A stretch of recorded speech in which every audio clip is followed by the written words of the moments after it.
ಅಥಣಿ ತಾಲೂಕಿನ ಸವದಿ ಗ್ರಾಮದಲ್ಲಿ ಬೆಂಕಿ ಅವಘಡ 15 ಲಕ್ಷದ ಆಸ್ತಿ ನಷ್ಟ. ಅಥಣಿ ತಾಲೂಕಿನ ಸವದಿ ಗ್ರಾಮದಲ್ಲಿ ಪುರುಷೋತ್ತಮ್ ದೇಶಪಾಂಡೆ ಅವರ ಮನೆಯಲ್ಲಿ ಭೀಕರ ಬೆಂಕಿ ಅವಘಡ ಸಂಭವಿಸಿದ್ದು ಸುಮಾರು 15 ಲಕ್ಷದ ಆಸ್ತಿ-ಪಾಸ್ತಿ ನಾಶವಾಗಿದೆ. ದೇಶಪಾಂಡೆ ಅವರು ತಮ್ಮ ಕುಟುಂಬದೊಂದಿಗೆ 3 ದಿನಗಳ ಕಾಲ ಸಂಬಂಧಿಕರ ಮನೆಗೆ ಬೇರೆ ಊರಿಗೆ ತೆರಳಿದ್ದ ವೇಳೆ ಈ ಘಟನೆ ನಡೆದಿದೆ.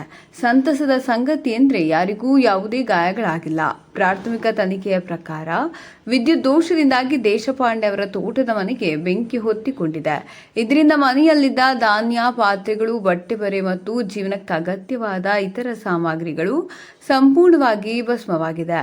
ಸ್ಥಳೀಯರು ಈ ಘಟನೆಗೆ ಕರ್ನಾಟಕ ವಿದ್ಯುತ್ ಮಂಡಳಿಯ ಸಾಟಿ ಕೆಇಬಿ ನಿರ್ಲಕ್ಷ್ಯವನ್ನು ಕಾರಣವೆಂದು ದೂಷಿಸಿದ್ದಾರೆ. ದೋಷಯುಕ್ತ ವಿದ್ಯುತ್ ವ್ಯವಸ್ಥೆ ಮತ್ತು ಹಾನಿಗೊಳಗಾದ ವಿದ್ಯುತ್ ಮೀಟರ್ಗಳು ಈ ಅವಘಡಕ್ಕೆ ಕಾರಣವಾಗಿದೆ ಎಂದು ಅವರು ಆರೋಪಿಸಿದ್ದಾರೆ.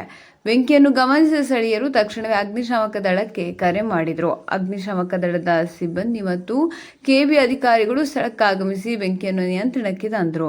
ಆದರೆ ಬೆಂಕಿ ನಂದಿಸುವ ವೇಳೆಗೆ ಮನೆ ಮತ್ತು ಅದರಲ್ಲಿದ್ದೆಲ್ಲ ವಸ್ತುಗಳು ಸಂಪೂರ್ಣವಾಗಿ ನಾಶವಾಗಿದ್ದವು.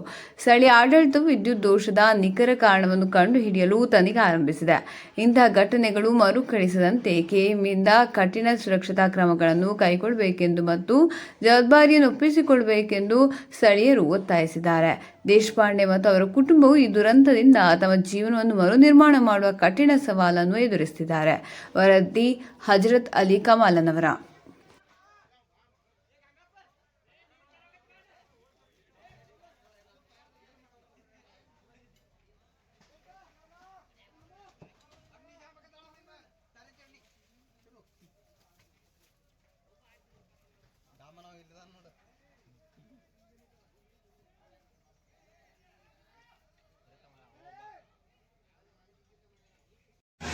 ಹೇಳಿ ಸರ್, ಏನಾಗಿದೆ?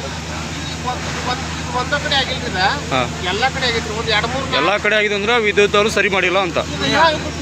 ಏನು ಲೈನ್ ಬಂದೈತಿಲ್ಲ, ಈ ಲೈನ್ ಕ್ಯಾರ್ ತಗೊಂಡಲ್ಲ, ಎಲ್ಲರೂ ಮೀಟರ್ ಸುಟ್ಟಾವ. ಏನು ಕಾರಣ ಆಗಿರ್ಬೋದು? ಏನು ಕಾರಣ? Wiring fault.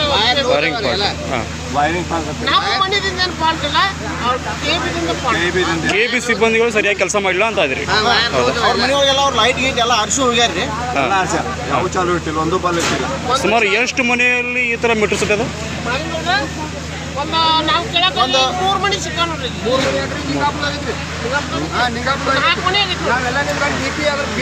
ಬಂದ್ ಮಾಡಿ ಅದು ಹಿಂಗನ್ನ ಮನೆ ಬೆಂಕಿ ಹತ್ತಿಲ್ಲ. ಲಾಸ್ಟ್ ಟೈಮ್ ಹಿಂಗೆ ಆಗಿತ್ತ? ಯಾವಾಗ ಈಗ ಹಿಂದ್ಕೋ ಹಿಂಗೆ ಆಗಿತ್ತ? ಇದೇ ಫಸ್ಟ್, ಇದು ಮೊದಲ ಸಲ ಆಗಿದೆ. ಸರ್ಕ್ಯೂಟ್ ಲೈನ್ ಹೇಳ್ರಿ,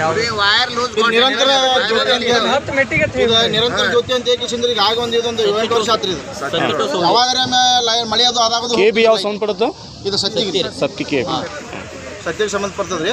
ಮತ್ತು ಇವ್ರು ನಮಗೆ ಬ್ರದರ್ ಆಗ್ಬೇಕ್ರಿ. ಅವ್ರು ನಮ್ಮ ಬ್ರದರ್ ಆಗ್ಬೇಕ್ರಿ. ಸತ್ಯ ರೋಡ್ರಿ. ಯಾಕಂದ್ರೆ ಲೈಮನ್ಗಳ ದೋಷರು ಏನು, ಕೆಬಿ ದೋಷರು ಏನು, ಗಾಳಿ ಮಳೆ ಅದ್ರ ದೋಷರು ಏನು ಗೊತ್ತಿಲ್ಲ. ಆದ್ರೆ ಅವ್ರ ಮನೆ ಒಳಗೆ ಏನೋ ಫಾಲ್ಟ್ ಏನಿಲ್ಲ. ಇದು ಒಟ್ಟೆ ಕೆಬಿ ಫಾಲ್ಟ್ ಇದೆಲ್ಲ. ಮನಿ ಫಾಲ್ಟ್ ಏನು ಇಲ್ಲ, ಬೇಕಾದ್ರೆ ಗಾಳಿದ ವೈರಿಂಗ್ ಇಲ್ಲ ಬಿದ್ದಿದೆ. ಆದ್ರೆ ನಮ್ಮ ಮನ್ಯಾಗ ವೈರಿಂಗ್ ತಪ್ಪ ಅದ ಇದ ಏನಿಲ್ಲ, ಏನೂ ಇಲ್ಲ. ವೈರಿಂಗ್ ಅವ್ರು ಹೋಗಿ ಎಂದೂ ಆಗಿಲ್ಲ. ಇವತ್ತು 5:30 ಸುಮಾರಿಗೆ ಸ್ವಲ್ಪ ಬಸವರಾಜ್ ಹುಬ್ಬಳ್ಳಿ ಅನ್ನೋರು ಸೌದಿಯಿಂದ ಅಗ್ನಿಕರೆ ಆಗಿದೆ ಅಂತ ನಮ್ಮ ಸೌದಿ ಗ್ರಾಮಕ್ಕೆ ಒಂದು ಮನೆಗೆ ಬೆಂಕಿ ಆಗಿದೆ ಅಂತ ದೂರವಾಣಿ ಮುಖಾಂತರ ತಿಳಿಸಿದಾಗ ನಾವು ತುರ್ತಾಗಿ ಬಂದು ಈ ಕರೆಯನ್ನು ನೋಡಿದಾಗ ಇಲ್ಲಿ ಒಂದು ಗುಡಿಸಲಿಗೆ ಬೆಂಕಿಯಾಗಿ ಉರಿದಾಯಿತು. ಈ ಸದ್ಯದಲ್ಲಿ ಅದು ಹತೋಟಿಗೆ ಬಂದಿದೆ, ಏನು ತೊಂದರೆ ಇಲ್ಲ. ಮುಂದಿನ ಗುಡಿಸಲಿಗೆ ಮುಂದೆ ಯಾವುದೇ ಅನಾಹುತ ಆಗದಂತೆ ನಾವು ಸದ್ಯಕ್ಕೆ ಅದನ್ನು ಒಂದು ಹತೋಟಿಗೆ ತಂದಿದ್ದೇವೆ. ಇನ್ನೂ ಕಾರ್ಯಾಚರಣೆ ನಡೀತಾ ಇದೆ. ಸ್ವಲ್ಪ ಯಾವುದೇ ಅನಾಹುತಗಳು ದನಕರಗಳಾಗಲಿ ಯಾರಿಗೆ ಮನುಷ್ಯರಿಗೆ ಯಾವುದೇ ಪ್ರಾಣಿ ಹಾನಿ ಆಗಿಲ್ಲ. ಇನ್ನು ಜಾಸ್ತಿ ಹಾನಿಯಾಗಿದೆ ಸರ್? ಜಾಸ್ತಿ ಹಾನಿ ಇನ್ನೂ ಕಾರ್ಯಾಚರಣೆ ನಡೀತಾ ಇದೆ ಸರ್. ಅದು ತುಂಬ ಮುಗಿದ ಮೇಲೆ ಗೊತ್ತಾಗುತ್ತೆ. ಸದ್ಯಕ್ಕೆ ಏನೋ ಗೊತ್ತಾಗ್ತಾ ಇಲ್ಲ.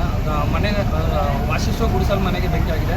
ಸ್ವಲ್ಪ ದಿನಬಳಕೆ ಸಾಮಗ್ರಿಗಳು ಸ್ವಲ್ಪ ಹಾನಿಯಾಗಿದೆ. Okay sir, thank you.